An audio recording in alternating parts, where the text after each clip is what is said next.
Hello folks, 018 here. Got a Galaxy 99V, had a cold soldering joint, and it was running frequency, put a meter light in it, a meter, retuned it, everything. Hello, audio, she's good to go. A little tune-up report. Let me get that out of the way. We're gonna look at the 10-watt slug to start with. That light's messing me up. Alright. With the 10-watt slug, average power, this is the RF power wide open.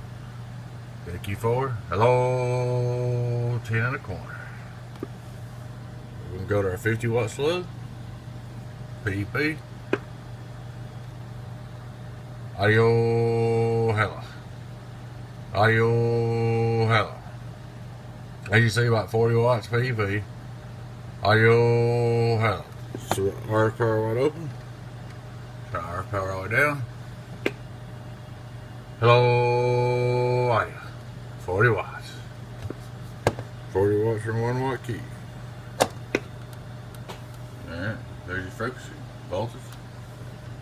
Audio 018 Tennessee Beavis waving a hand. So she's good to go. Hope you enjoyed the video. We'll get her out to you, girlfriend and 10. 018 Beavis. Now I'm back quiet.